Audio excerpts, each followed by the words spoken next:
Армысыздар, қадірменді достар. Біз бұл дәрісте өндіріс және экономикалық жүйе туралы ақпарат алуға тырысамыз.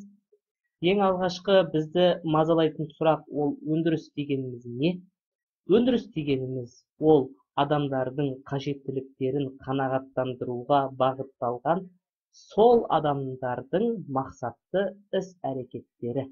Немесе басқа адамдарда сол басқа адамдардың қажеттіліктерін қанағаттандыруға мақсатты іс-әрекет жасай алады. Осының барлығы өндіріс болып табылады.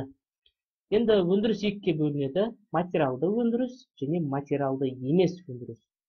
Материалды өндірістің өзі де бөлінеді. Ол біріншісі материалдық игіліктерді өндіруге бағытталған кәсіп орындар мен салалар. Яғни игілік дегеніміз ол бағанағы зауыттар, ауыл шаруашылығындағы өнімдер, ғимараттардың барлығы игіліктерге жатады.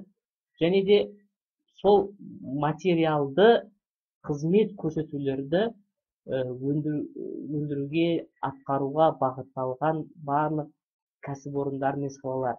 Мұнда сауда-саттықтар, немесе де бағанағы тасымалдау жұмыспен айналысатындар. Яғни материалдық игіліктер, материалдық қызмет көрсетулерге қатысты дүниелер. Екіншісі материалды игіліктерге қатысты дүниелер. Қызмет көрсетулер мен игіліктердің айырмашылығын біз алдыңғы сабақта қарастырып өткенбіз. Бір қайталап алсаңыздар болады. Енді материалды емес өндірістің өзі де екіге бөлінеді. Ол біріншісі материалды емес игіліктерді өндіруге бағытталған кәсіпорындар мен салалар, яғни ол кино, өнер туындылары. Екіншісі материалды емес қызмет көрсетулерді атқаруға бағытталған кәсіпорындар мен салалар. Оған бағанағы денсаулық сақтау, білім беру жүйелері қатысты, соғыларға байланысты болып табылады. Яғни материалды емес игіліктер, материалды емес қызмет көрсетулерге байланысты дүниелер болып табылады. Енді экономикалық жүйе ол неше түрлі анықтамасы бар. Біріншісі экономикалық үдерістердің жиынтығы. Яғни экономикалық жүйе деп сізге не десе, сіз айтасыз, ол экономикалық үдерістердің жиынтығы дейсіз. Немесе экономикалық жүйе деген не десе, онда сіз айтасыз, материалдық игіліктер мен қызмет көрсетулерді тұтынушылар мен өндірушілер арасында ерекше тәртіпке келтіретін жүйе деп қиындатып жауап бересіз. Жалпы өзіңіз білесіз. Экономикалық жүйе ол үш ірі блоктан құралады. Бірінші блок ол өндіргіш күштер. Өндіргіш күштерге жұмыс күші, яғни адамдар бағанағы, және де еңбек құралдары жатады. Яғни өндіргіш күш болу үшін жұмыс жасайтын адам болу керек, жұмыс күші болу керек. Және де осы адам бағана жұмыс күші әсер ететін еңбек заттары болу керек. Және еңбек заттарына адам әсер ететін еңбек құралдары болу керек.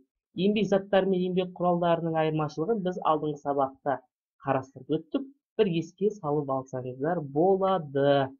Екінші блок ол бізде өндірістік қатынастар болып табылады. Яғни бағанағы адамдардың жұмыс күштерінің, еңбек құралдарымен, өндіргіш күштерімен жұмыс жасау барысында игіліктерді өндіруде, қызмет көрсетулерде, айырбаста, тағысын тағы сондай нарықтық қатынастарда қалыптасатын осы жұмыс күштерінің арасындағы өндірістік қатынастар болып табылады. Осы өндірістік қатынастар байланыстар ғой, мынау өндіргіш күштердің бір-бірімен байланыстары, связьдары дейді ғой қазіргі тема бойынша. Ал үшіншісі ол саяси, идеологиялық, мәдени және де басқа институттар жиынтығы болып табылады. Яғни саясат, дін мәселелері, дәстүрлер, соларға қатысты дүниелер болып табылады.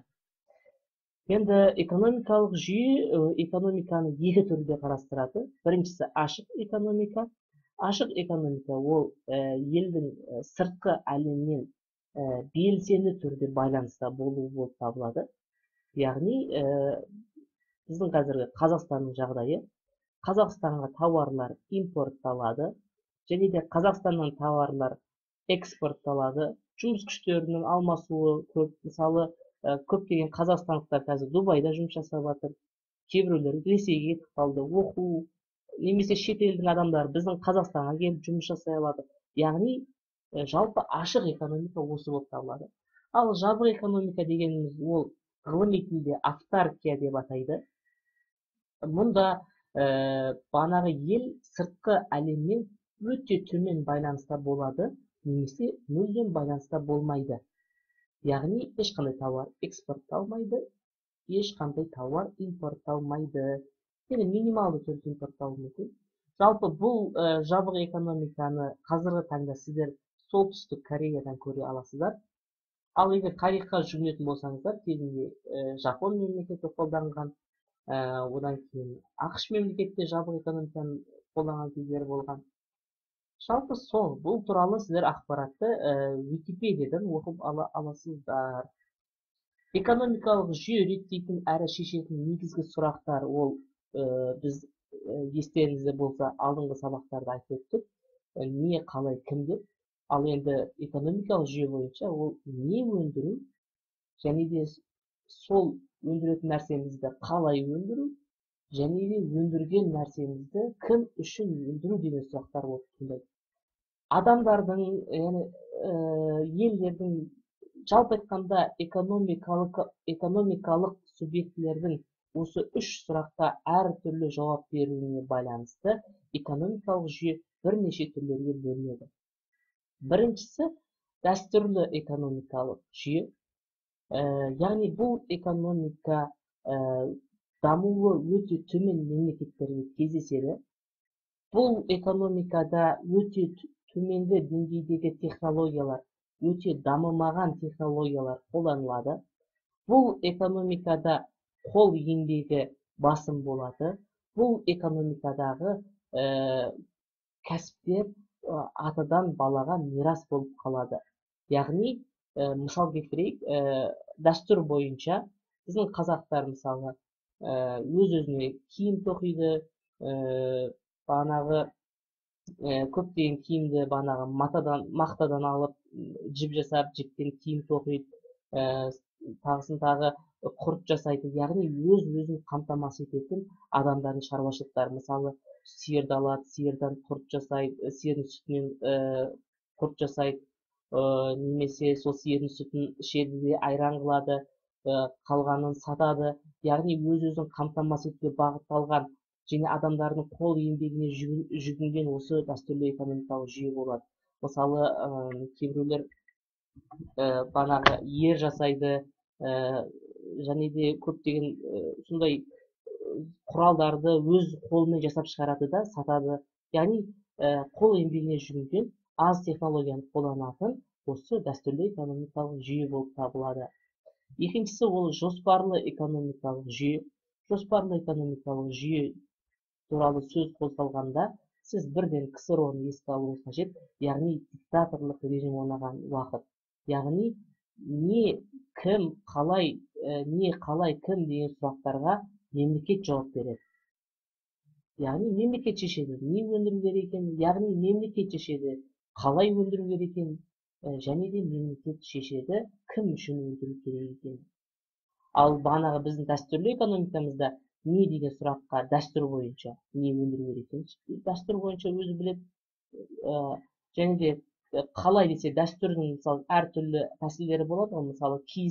Мысалы киізді өндірудің, немесе тандыр нанды жабудың неше түрлі тәсілдері болады. Яғни ол қалай өндіру керек екендігі дәстүр бойынша, және де кім үшін өндіру дегенді де дәстүр бойынша шешіледі. Және де бұл дәстүр атадан балаға мирас болып қалады. Енді үшіншісі ол нарықтық экономикалық жүйе. Бұл нарықтық экономикалық жүйеде не, кім, не, қалай, кім деген сұрақтарға нарықта орын алатын бәсеке, кәсіпкерлердің ара қатынастары жауап береді. Яғни нарықтық экономикада басымдықты кәсіпкерлер алады, бизнесмендер алады. Яғни нарық деген сөздің аты айтып тұрғандағыдай, бұл экономикалық субъектілердің өз бетінше қызмет атқаруы. Яғни не өндірем десе де өзі біледі, және көптеген технологияларды өндіреді, және де өзара бәсекелестік болады, сауда-саттық жасайды. Яғни нарықты сіздер мұнда мемлекетсіз елестетуіңіз қажет. Және де бұл нарықта не өндіру керек екендігін тағы да кәсіпкер өзі шешеді, бана бизнес иесі кәсіпорын. Және де қалай өндіреміз дегенді де кәсіпкер өзі шешеді. Және де кім үшін өндіреміз деген сұрақты да кәсіпкер, яғни бана кәсіпорын өздері шешетін болып табылады. Және де кім үшін деген кезде көбінесе нарықтық экономика ол қалтасында ақшасы бар тұтынушыларға бағытталған болып табылады.